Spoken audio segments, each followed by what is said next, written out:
그래서 혹시 내가 지금 다니는 회사에서 뭐 이런 것들 잘해준다. 아까 뭐 예를 들어서 저희 회사 같은 경우도 전 직원을 해외 보내버리잖아요, 워크숍으로. 저희 회사는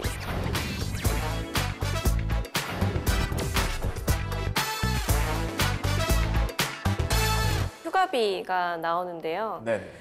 3년 차가 되면 특별휴가 3일과 30만 원, 오. 5년 차가 되면 100만 원과 5일이 나와요. 100만 원. 네, 그래서 이거는 무조건 여행을 목적으로 해야만 지원을 받을 수 있어요. 그러니까 집에서 5일 동안 쉰다고 해서 네. 이 금액이 나오는 건 아니고 어. 여행지에서 쓴 금액이나 여행을 목적으로 뭐 비행기 티켓 값이나 뭐 이런 식으로 이걸 증빙을 해야만 받을 수가 있어요. 아, 무조건 가야죠. 네, 그러면. 무조건 여행을 가라는 취지예요. 오. 네. 호정님은요? 네, 뭐 저희도 이런 장기 근속 포상 같은 건 당연히 갖추고 있고요. 저희는 컨셉을 건강하고 그다음에 탁월하게. 아, 하나는 역시 또 스포츠팀답게 또 맞습니다. 건강에. 이제 또 건강하려면 좋은 식사 먹어야 되잖아요. 그쵸. 좋은 식사 회사에서 제공하려고 노력들을 많이 하고 있고요. 좋은 식사를 제공한다는 건 네. 예를 들어서 회사에 식당이 있지는 않아요. 식당이 있지는 않은데 좋은 식사를 먹으려면 아무래도 비용이 좀 비싸잖아요. 네. 그래서 일반 회사에서 식대 지원하는 것보다 저희 같은 경우는 이제 복지 카드를 별도 만들어가지고 외부에 나가서 뭐 먹고 싶은 거 드실 수 있게. 그러니까 마음대로 그럴 것 같아요. 네네. 마음대로 굽는 건 아닌데 일반적으로 한 9,000원에서 10,000원 선이면은 한 달에 이제 맛있는 음식, 좋은 음식 드시더라고요. 그쵸, 그쵸. 네네. 그렇게 해서 저희는 월요일부터 목요일까지 드시는 비용을 이제 뭐 커피숍 가서 드시는 비용까지 해가지고 24만 포인트를 넣어드려요, 매달. 커피까지 다 지원해 주신다고요? 네네네. 그래서 월요일부터 목요일까지 쓰는 비용이 24만 포인트면은 충분히 좋은 음식을 드시더라고요. 그런 게 있고. 그럼 돈 쓸 일이 없네요, 사실상. 그렇죠. 회사 와서는 돈 쓸 일이 그러니까 저는 이제 그런 것들을 좀 예를 들어 회사 와서는 회사에서 쓰는 회사 안에서는 일만 하시고 회사에 오셔서 본인의 개인 비용을 쓰는 거는 최대한 좀 지양해 주는 게 맞지 않을까. 그게 결국 업무하면서 만족도하고 또 연결되니까요. 또 있나요? 뭐 또 자랑하시고. 그러니까 금요일 같은 경우는 이제 랜덤하게 조를 짜줘서 네. 이제 지금은 이제 100명이니까 한 7명씩 1조를 짜줘가지고 그러니까 점심시간 2시간을 줘요. 점심시간 이제 2시간 주고 네네네. 뭐 1인당 2만 원 정도를 회사에서 지원을 해줘가지고 좀 더 이렇게 편안하게 밥 먹을 수 있게 그런 것들을 시간과 그러니까 금액적으로 지원을 해줘서 네, 그렇게 회사가 컨셉을 잡고 있습니다. 먹는 거는 아주 확실하게 지원해 맞습니다. 주시네요. 네, 그러면 이어서 2위 살펴보겠습니다. 저는 이게 1위 아닐까 싶었는데 낮은 급여가 2위였습니다. 어떻게 생각하시나요? 낮은 급여일 거라고들 조금 생각을 할 수밖에 없죠. 아무래도 대기업에서 주는 급여가 높다 보니까. 이게 오늘의 주제에 대해서 얘기하고 싶었던 게 중소기업이라는 단어를 쓰고 있다 보니까 스타트업이라는 단어를 쓰고 있다 보니까 약간의 오해가 좀 있는 질문이지 않았나 생각을 해요. 이것도 예를 들어서 오해다? 그냥 기존에 그냥 이제 제조 베이스로 이렇게 벤더 사람들. 그렇죠. 뭐 그런 쪽으로 중소기업이래 1차, 2차 협력업체 뭐 이런 걸로 생각을 했으면은 이제 일반 대기업이나 이런 데보다 낮게 될 텐데 그래서 저희처럼 뭐 독립적인 사업으로 성장하고 있는 회사들은 기존에 있던 인력들을 이제 전문 인력들을 유입을 해야 되기 때문에 급여 체계를 잘 맞춰 가야 되거든요. 그러다 보니까 저희 회사 같은 경우는 기존 금융권에 있던 분들을 모셔오는 스카우트 해오는 케이스가 좀 많기 때문에 급여 체계가 낮지 않습니다. 오히려 제일금융권 수준으로 드리고 그래요? 있고 저희는 기본급뿐만 아니라 성과급 체계도 그쪽보다 좀 더 잘 갖춰져 있기 때문에 잘 받으시는 분들은 그쪽에서 받으시는 것보다 더 잘 받고 근무하시는 분들도 꽤 되십니다. 와. 자꾸 자꾸 땡기는 회사가 많아지는데. 물론 전체적인 우리나라의 대기업과 중소기업 중소기업 스타트업 이 회사들의 연봉을 비교를 하자면 평균적으로는 당연히 이제 좀 낮을 수 있다고 생각을 하는데 회사마다 다른 것 같고요. 그리고 그 사람마다 다른 것 같습니다. 오히려 건실한 중견기업, 중소기업들은 페이가 대기업보다 높은 회사들도 더 많거든요. 급여체가 더 좋은 회사도 많기 때문에 꼭 중소기업이니까 연봉이 낮을 거야 이렇게 편견을 가질 필요는 없고요. 확률적으로 높을 수는 있으나 그리고 아마도 취준생분들이 많이 보는 게 이제 공시자료 가가지고 그 회사의 임직원 평균 급여 이런 걸 많이 본단 말이에요. 그쵸, 그거 정말 많이. 근데 그게 함정이 있거든요. 어떤 함정? 왜냐면 그건 진짜 평균의 평균인 거잖아요. 평균의 평균은 오류값이 되게 많을 수 있어요. 연차와 젊은 조직이다 보니까 젊은데 그래서 한 1년 차밖에 없는데 평균이 5천이건데 아니면 30년 이상 되는 사람이 되게 많은데 평균이 7천인 거고 근데 그런 거 안 써 있고 7천, 5천 써 있으면 그리고 근속연수 받는데 이게 원래 생긴 지 얼마 안 됐어. 아니면 특정 직군에서 턴오버가 많은 거야. 이런 되게 많은 그 경우의 수가 들어있는데 숫자만 딱 보시고 여기가 많이 주는구나. 이렇게 착각하시는 분들 많거든요. 많죠. 근데 그렇게 비교하시면 안 되는 거거든요. 전혀 다른 케이스이기 때문에 꼭 그게 맞다라고 생각을 안 하셨으면 좋겠어요. 알겠습니다. 그러면 낮은 임금은 완전히 오해라고 봐도 되는 건가요? 진짜 그건 케이스 바이 케이스인 것 같고요. 완전히 케이스 바이 편견도 좀 껴있는 것 같고요. 알겠습니다. 자, 그러면 깔끔하게 2위는 정리가 된 것 같고요. 그럼 이 낮은 임금도 제치고 1위를 차지한 그 항목, 고용 불안정에 대해서 얘기를 해봐야 될 것 같습니다. 뭐 중소기업이라든가 스타트업에서 뭐 사람을 막 자르고 그러지는 않겠지만 그래도 조금은 대기업보다는 불안정하지 않을까라고 걱정을 하시는 분들이 많은 것 같습니다. 1위로 꼽아주셨는데 어떻게 생각하시나요? 고용 불안정이라고 느낄 이유는 없는 것 같아요. 그 회사가 방금 말씀드린 거 비슷한 건데 돈 부분에서 회사가 망하지 않는 이상 사람을 쉽게 자를 수 있는 구조는 아니거든요. 그렇죠. 이거는 제도적인 문제 아닌가요? 네, 그것도 그렇고, 그러니까 왠지 이 회사 가면 약간 중소기업을 가면 혹시나 망하면 나 잘리는 거 아니야? 그쵸, 이런 생각을 좀 깔고 계시는 것 같아요. 음. 그 기저에. 그런 건 전혀 아니고요. 오히려. 네. 오히려 내가 능력이 있거나 하면 오히려 옮겨 다니시죠. 근속 기간이 짧은 회사다. 원래 업이 좀 짧게 옮긴다. 이럴 수도 있는 거고.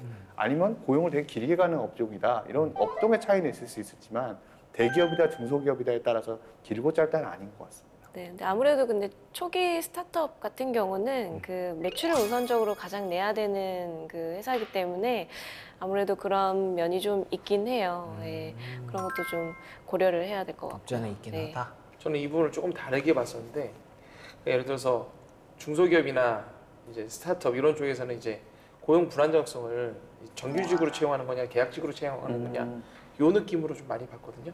예를 들어서 이제 비용에 대한 이슈도 있고 고용이 이제 예를 들어서 사람에 대한 노동에 대해서 사용하는 이슈가 예를 들어서 임시적이냐 아니면 지속적으로 쓸 거냐 이런 고민을 하기 때문에 정규직으로 채용할 거냐 계약직으로 채용할 거냐 그쵸. 이런 고민들을 하기 때문에 전 고용 불안정성을 좀 고민했다고 보는데 그쵸. 저희 회사 같은 경우는 이제 전 직원이 정규직이고요. 될 수 있으면 저희는 계약직으로 채용을 안 하려고 해요.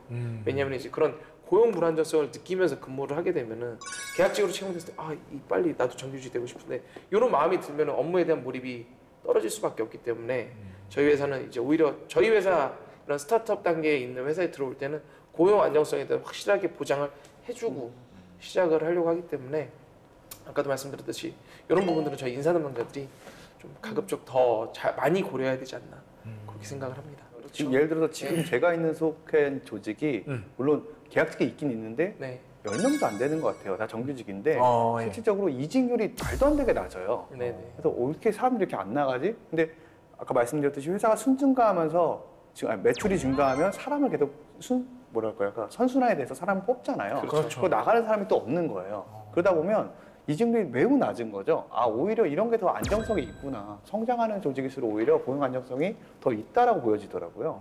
이 고용 불안정성도 그러면 케이스 바이 케이스로 업종 따라서 그 업종 안에서 차지하는 비중도 보고 여러 가지를 따져보다 보면 전혀 관계없는 말이 될 수도 있다. 오히려 대기업일수록 고용 불안정성이 더 높을 수도 있어요. 그럴 수도 있겠죠. 예.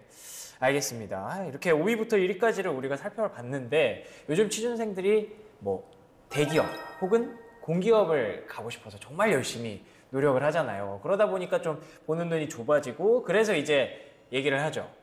눈을 낮춰라. 중소기업으로 스타트업으로 눈을 낮춰라 라고 하면 이제 이거 꼰대 아니냐. 이렇게 또 얘기가 나오고 이런 식으로 악순환이 좀 반복되는 것 같기도 한데 실제로 이렇게 중소기업이랑 스타트업 다니시는 분들의 얘기를 들었을 때는 또 느낌이 굉장히 다르게 저는 청년으로서 느껴지거든요. 하지만 여기서 끝이 아닙니다. 오늘도 어김없이 정말 어려운 시간이죠. 네, 고민 상담 시간이 기다리고 있는데요. 오늘은 또 어떤 고민들이 기다리고 있을지 첫 번째 고민은 옥호성님 부탁드리겠습니다. 31살 남자입니다. 5년 전 대학교과 친구들과 스타트업을 만들었습니다. 어플리케이션을 만들어 우리도 돈 한번 벌어보자고 시작했는데 현실은 녹록치 않더라고요. 2년 동안 손가락만 빨았죠. 그러던 중 소개팅 어플리케이션을 개발했는데요. 이것이 대박났습니다. 이제 돈 버는 일만 남았다고 생각했는데 생각보다 돈이 엄청 들어오진 않더라고요. 아무리 잘 돼도 대기업에 다니는 친구들보다 못 벌더군요. 그러던 중 저희와 비슷한 소개팅 어플리케이션을 만든 업체에서 연락이 왔습니다. 현재 받는 연봉의 1.5배를 줄 테니 자기네 회사로 오라는 거였습니다. 말로만 듣던 스카웃이었습니다. 내가 이 정도인가? 감개무량했습니다. 하지만 함께 5년을 일한 친구들을 배신할 수 없어 거절했습니다. 거절한 그날 한 친구가 모두를 모아놓고 폭탄 선언을 했습니다. 5년을 울고 웃으며 함께한 친구들아, 미안하지만 나는 먹여 살려야 할 아내와 아이들이 있단다. 내가 이렇게 일해서는 우리 가족이 지붕도 없는 곳에서 손가락을 쪽쪽 빨면서 살아야 될 판이야. 미안하지만 너희들에게 말한다. 나는 떠난다. 잘 있거라, 친구들. 네, 친구는 돈을 많이 주는 회사로 떠났습니다. 친구가 떠난 후 남은 친구들의 모습이 보였습니다. 각자 컴퓨터 앞에서 밤낮 할 것 없이 열심히 총싸움을 하는 모습을요. 소개팅 앱이 대박난 후 어떠한 노력도 하지 않은 채 현 상태만 유지 중입니다. 더 이상의 발전은 없을 것 같아요. 돈도 더 오르지 않겠죠? 친구들과의 의리를 위해 남기를 택한 저, 현실적으로 생각을 바꿔야 할까요?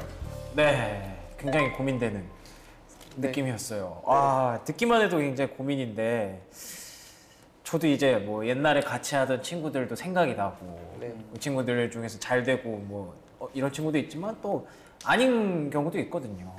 그런 경우들을 생각했을 때도 뭐 생각이 나고, 그리고 이 스타트업 얘기를 했을 때 성장하는 그 기쁨, 나도 함께 성장하는 기쁨이 있다고 하셨었는데 그런 걸 또 같이 했던 친구들이잖아요. 네. 그래서 이거 버리기가 쉽지 않은 것 같아요. 그 한 명이 버리고 떠난 걸 보니까 이제 열심히 총만 쏘고 있고 네, 그러고 있는 걸 보면은 좀 마음이 좀 그럴 것 같은데, 하지만 내 미래가 중요하잖아요. 내 미래도 중요하잖아요. 그 사이에서 어떤 결정을 해야 될지. 5년을 해봤으면 충분한 경험을 했을 것 같고요. 네, 예술 작품 만드는 거 아니잖아요. 그렇죠. 네, 결국은 현실하고 맞닿을 수밖에 없는데 저는 그 떠나간 친구, 그 친구는 이제 가족이라는 뭔가 네. 생계를 책임져야 되는 책임감이 또 친구들과의 동료의 의리도 있지만 네, 뭔가 내 가정을 챙겨야 되는 책임감이 또 있다 보니까 저는 떠나간 친구의 마음이 좀 이해가 되고요. 충분히 이해는 네, 되죠. 충분히 이해가 되고, 다만 이제 이 친구도 5년 정도 이렇게 일을 했고 네네네. 남은 친구들도 이렇게 뭔가 매너리즘에 좀 빠져 있는 상태라면은 이제 어느 정도 본인의 성장을 위해서 한 번 더 도약을 해야 되지 않을까. 과감하게 이 소개팅 앱을 접고 신규 프로젝트를 하든지 그쵸. 아니면은 뭔가 이제 나도 이제 현실과 타협을 해서 뭔가 나의 경제적인 안정성도 추구해야 되는 나이가 31살 아닌가라는 생각을 좀 하게 되네요. 읽으면서. 네, 저도 그런 결정을 해야 될 것 같아요, 이분은. 네, 뭐 5년 정도 했으면 네네. 이제 성공과 실패를 좀 경험을 했으니 그걸 발판 삼아 이제 조금 이제 배웠겠죠. 이 안에서도 좀 룰이 필요하고 체계가 좀 필요하겠구나라는 생각을 아마 했을 거예요. 그걸 발판 삼아 또 새로운 아이디어로 다시 시작해야 될 것 같습니다. 이런 제안을 받는 경우가 되게 흔치 않은 일이잖아요. 연봉의 1.5배를 줄 테니까 들어와라. 이 부분은 어쨌든 이분의 역량을 인정받았다는 거기 때문에 굉장히 중요한 기회인 것 같아요. 그래서 아무래도 그쪽에 좀 끌리는 상황이 아닐까 네. 싶은데. 거절을 이미 했다고 하셨잖아요. 네. 근데 다시 연락해가지고 1.3배라도 가겠습니다. 이럴 수도 없는 거잖아요. 사실 그것도 되게 그럴 수도 없는 상황인 거고, 현실적으로 1.3배. 생각해보면. 그래서 아니 저라면은 솔직히 그만할 것 같아요. 저라면 그만할 것 같아요. 저도 뭐 처자식이 있고 너무 이해가 되는 상황인데 제가 이런 경험을 안 해봐서 왈가왈부를 못 하겠어요. 왈가왈부 못 하겠고, 이미 떠나간 버스가 있어서 대안이 없는데 갑자기 그만두세요, 이것도 말을 못 하겠는데요. 다른 기회가 온다면 저라면 떠날 것 같아요, 솔직히. 네, 어떻게 새로 말씀하셨듯이 성장이 안 되고 이제 매너리즘 빠지는 단계라면 그 단계에서 스테이 된다 그러면 그거는 정말 자멸하는 길로 갈 수 있으니까요. 지나간 버스는 다시 잡을 수가 없다고 생각하시는 건가요? 그럼? 뛰어가서 택시 타고 잡을 수도 있겠으나 네. 네, 잡을 수는 있겠으나 글쎄요, 쉽지는 않을 것 같은데. 쉽지는 않을 것 제 같은데. 친구 얘기하는 거랑 똑같아서 그리고 되게 공감이 되면서 읽었는데 예. 제 친구는 이제 모바일 게임을 만들었었는데 네네. 이제 그 친구는 처자식이 다 있는 상태에서도 이제 동료들끼리 모아가지고 한 5명에서 시작을 했어요. 완전 그래서 비슷한 내용. 모바일 게임을 만들었고 이제 유명 퍼블리싱 회사를 통해서 런칭까지 했어요. 오 예. 근데 게임이 인기 있었는데 실질적으로 이제 돈이 많이 안 들어서 지금은 헤어졌죠 다시. 헤어졌는데 결국은 게임을 하나 런칭을 다 해봤기 때문에 이 친구들이 지금은 경제적인 사정을 위해서 이제 좋은 회사들 다 들어갔어요. 이제 그래요? 스카웃 개념은 아니지만 그 게임을 하나 다 만들어봤다라는 경험 자체가 일반 게임사에서 되게 높게 사주거든요. 그러다 보니까 다 가서 일단 자기의 직무에 맞춰서 지금 일들을 하고 있는데 아마 5년 뒤에 또 다시 이 친구들 만나지 않을까. 잠시 떨어져 있는. 네, 맞습니다. 충전을 그것도 위해서 괜찮은 개념이네요. 네. 그런 마음으로 지금 이렇게 각자 떨어져 있는 걸로 알고 있습니다. 이야. 근데 이게 지금 친구들이 한 명씩 좀 스카웃이 되고 있는 분위기잖아요. 인지도가 있어서 그렇죠. 그게 인지도가 있어서 그게 이제 개발자들이 누군가 이런 걸 아마 서칭을 했을 것 같고요. 서칭을. 빼간다기보다는 네. 실질적으로 이 정도 사이즈면은 팀으로 아예 데리고 가는 회사들도 있습니다. 그렇죠. 네. 그랬으면 참 좋았을 텐데. 문득 생각나는 게 이 친구들이 다 의리를 위해서 다 제안을 받았는데 우리를 다 데리고 가줘. 아니 다 몰래 한 명씩 제안을 받았는데 한 명만. 나는 못 가겠어 한 거 아닐까요? 근데 한 명만 난 갈게. 그쵸, 그 중에 한 명만. 나쁜 사람이네요. 그래도 어떻게 해야 되나요, 그럴 때? 그래도 가야 되나요? 나쁜 사람이라도. 나쁜 농담이었고요. 본인의 선택이 뭐 나쁘다 막 처자식이기 때문에 없어요. 절대 비난할 수 없습니다. 비난할 수 없어요. 그럼요. 네. 자, 그러면 한 가지 더. 지금 이분들이 매너리즘에 빠진 것처럼 보이는데 열심히 총을 쏘다가 갑자기 번뜩 하면서 뭔가 떠올라서 또 뭔가 이렇게 할 수는 없을까요? 지금 이미 뭐 한 번의 성공을 맛본 상태잖아요. 그러려면 이제 경제적인 상황이 뒷받침이 좀 한 번은 돼야 될 텐데 그럼 예를 들어서 뭔가 투자를 받는다든지 그쵸. 뭔가 시도를 해볼 수 있는 여력이 있어야 되는데 이 상황에서는 지금 제가 봤을 때는 이제 여력이 없는 상태라고 좀 판단이 그래요? 되고요. 이 상황이 어느 정도까지 갔다고 보시는 거예요? 그럼? 뭐 1.5배를 주고 연봉 1.5배로 흔들릴 정도면은 제가 봤을 때는 이제 매출이 그렇게 높지 않다라고 보여지겠죠. 흔들릴만 하지 않나요? 1.5배면? 이 친구는 대표 같은데 제가 봤을 때는. 그런가요? 네. 그 느낌상으로 읽어봤을 때는 만들었습니다라는 말을 쓸 정도면은 이 5명을 이끌어가는 리더 같은데. 후성님이 보시기에는 이제 현실적으로 굉장히 다시 으쌰으쌰하기는 어려워 보인다. 지금은 그럴 것 같아요. 제가 봤을 때는. 과장님도 비슷한 생각이신가요? 네, 뭐 회사를 차렸으면 수익을 내야 되는 게 우선이죠. 근데 네, 뭐 의리도 좋고 뭐 좋지만 네, 이 정도 상황이 됐다고 보면 빠른 판단을 해야 할 것 같아요. 그럼 결론은 나왔네요. 이제 갔다가 다시 모이자. 그쵸. 네. 잠시. 네. 네. 노래가 갑자기 생각나요. 잠시만 안녕. 네. 잠시만 안녕도 생각나고. 이 BGM 깔리고 그럼 재밌겠네요. 안녕은 영원한 헤어짐은 아니겠지요. 저 지금 무슨 세대예요? 어떻게 그 노래가 돼요? 그래요? 뭐 많이들 부르시는 것 같아가지고. 아무튼 다시 만나기 위해서 약속하고 잠깐 헤어졌다가 네. 뭐 H.O.T도 다시 만나듯이. 네, 그렇게 아름답게 결론. 또 너무 90년대로 갔나요? 네, 아무튼 나중에 또 좋은 결과를 만드시길 바라겠습니다. 자, 두 번째 사연 넘어가 보겠습니다. 두 번째 사연은 박서영 과장님 부탁드리겠습니다. 네. 7년차 여자 직장인입니다. 저는 업계에서 꽤 유명하고 잘 나가는 중소기업에서 일하고 있습니다. 최고의 급여, 최고의 복지를 자랑하는 회사죠. 2달 전 대기업에서 9년 동안 근무하다가 저희 회사로 이직한 과장님이 제 옆에 앉게 됐는데요. 과장님의 대기업 부심 때문에 미치겠습니다. 저희 회사는 자연을 사랑하자는 대표님의 평소 뜻에 따라 모두 머그컵을 이용합니다. 그런데 과장님은 이게 마음에 안 드나 봅니다. 어머, 박대리! 회사에 종이컵 살 돈도 없는 거야? 나 전에 다니던 회사는 색깔별로, 크기별로 종이컵이 다 있었다고. 자연을 사랑하는 대표님의 뜻이라고 아무리 설명을 해도 으이그 대표님이 돈 아끼려고 그거 다 핑계대는 거야, 순진하기는. 그래도 아낄 데가 없어서 그 종이컵 가지고 그러냐, 그거 얼마 한다고. 저희 대표님 회식 때 한우 사는 그런 분이십니다. 종이컵에 돈 아끼실 분 아니거든요. 아무리 설명해도 과장님은 막무가내 모든 게 마음에 안 드나 봅니다. 박대리 여기 또 왜 페이퍼 타올이 없어? 이것도 환경 생각하는 거야? 그거 진짜 얼마나 한다고. 박대리 이거 왜 나한테 보고 안 했어? 체계가 있는 거야 없는 거야? 대기업에서는 이렇게 절대 안 해. 저희는 직급은 있지만 하는 일이 다 달라요. 그냥 각자 한 일을 팀장님께 보고받는 시스템인데요. 우리 시스템은 무시한 채 중소기업이라고 보고 체계가 엉망이라고 하더군요. 문제는 회식 때도 있었습니다. 저희는 한 달에 한 번씩 회식을 하는데 3주 전에 공지를 합니다. 못 오는 사람은 사정만 말하면 안 가도 됩니다. 대표님이 아주 비싼 음식만 사주셔서 모두 회식을 좋아합니다. 회식은 거의 3차까지 하는데요. 빠지고 싶은 사람은 정말 자유롭게 빠져도 됩니다. 하지만 빠지지 않아요. 회식이 정말 재밌거든요. 그런데 그 과장님, 아직 대기업의 회식 문화 119를 전수를 못 받았나 보다. 아니 요즘 10시까지 회식하는 데가 어디 있어요, 대표님?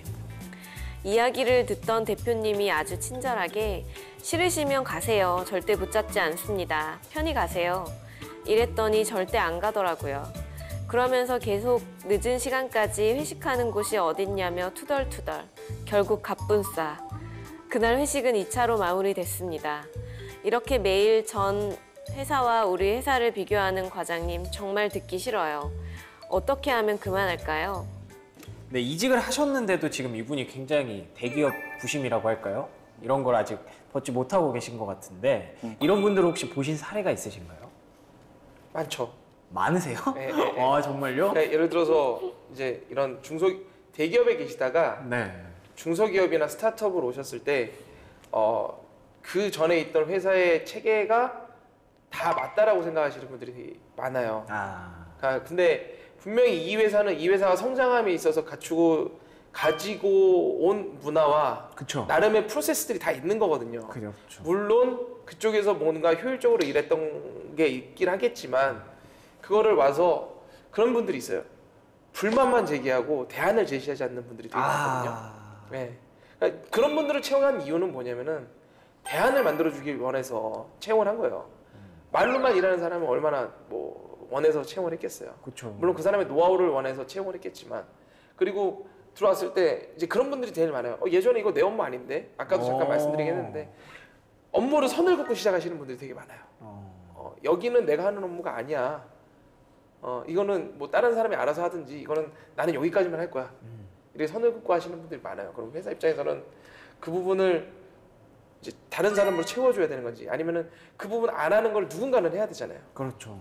네, 그러다 보니까 저희 일반 중소기업이나 스타트업 할 때 대기업에 계시던 분들이 마음가짐을 좀 가져줬으면 좋겠는 게 예전에 하던 업무의 스코프보다는 더 한 발 더 나가서 할 일이 발생한다 라는 거를 어느 정도 좀 마음속에 가정을 하고 거기 가서 내가 갖고 있는 노하우를 전수해줘야지라는 마음으로 와주셨으면 좋겠어요. 빨리 그 기존에 해오던 그 업무 방식이나 그 틀을 빨리 버려야만 다시 또 그 새로운 조직에 적응할 수가 있는 건데 말씀하신 것처럼 그 전에 하던 그 체계나 방식들이 옳은 거고 그게 표준이다라고 생각하는 분들이 있어요. 네. 그런 분들은 오셔서 본인만 손해가 되는 것 같아요. 결국 본인이 힘들어지게 되는 거지 그 조직이 바뀌지 않습니다. 본인이 투덜투덜 거는 것 때문에. 네. 저는 그 옥구성님 말씀하시는 거 듣고 계속 끄덕거리고 있었어요.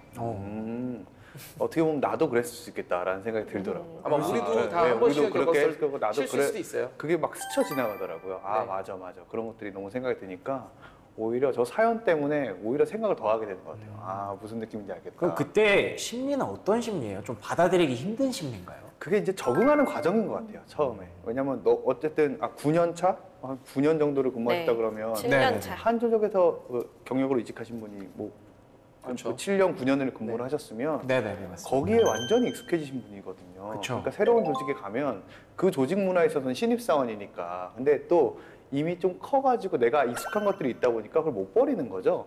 그게 너무 이해가 되니까. 그러네요. 네, 그건 좀 시간이 필요한 문제인 것 같아요. 본인이 창피해질 것 같거든요, 역으로. 네, 그 순간에 올 것 같아요. 어떻게 보면 너무나도 당연한 과정일 수도 있을 것 같아요. 그렇죠. 예. 그분은 그게 전부였으니까. 그러면은 이분에게는 그냥 간단히 시간을 좀 더 드리면 되는 거 아닌가요?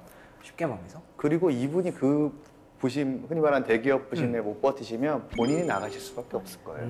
그 조직의 융화가 안 되니까 힘들어서 못 버티거든요. 본인도 난 여기 있을 사람이 아니야 자꾸 그렇게 느끼면 있겠습니까? 나가죠. 그러면 세 분 다 이분에게는 시간이 좀 필요하다, 시간을 좀 드려야 된다는 말에 동의를 하시는 건가요?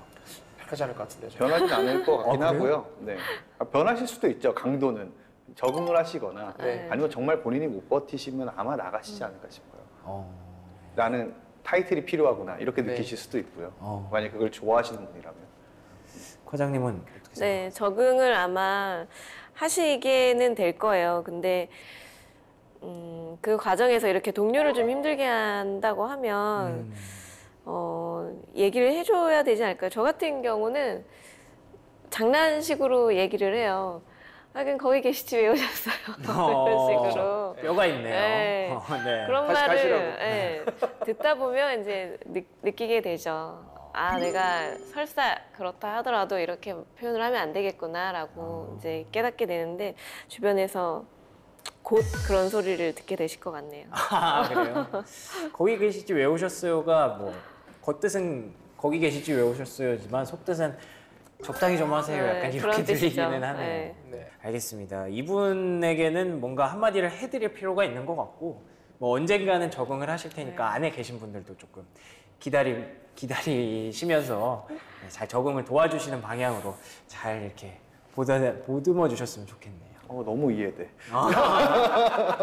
솔직히 너무 이해돼. 보살핌이 필요한 분이에요, 그렇죠? 매니저님처럼. 네, 관심 주세요. 아, 예. 알겠습니다. 자, 오늘 세 분과 이렇게 중소기업 그리고 스타트업 라이프에 대해서 얘기를 나눠봤습니다. 취업과 이직을 준비하는 분들 모두에게 도움이 되길 바라고요. 아까 하셨던 그 명언이 갑자기 기억나네요. 어디에 있건 방주영은 방주영이다. 주워들은 말입니다. 네, 어떤 자리에 있건 중요한 건 나는 나라는 거 잊지 마시고요. 열심히 앞을 향해서 달려나가시길 바라겠습니다. 자, 오늘 좋은 말씀 해주신 세 분께 감사를 드리고요. 저희는 다음 시간에 더 솔직하고 대담한 방송으로 찾아올 것을 약속드리겠습니다. 시청해주신 여러분 고맙습니다. 감사합니다.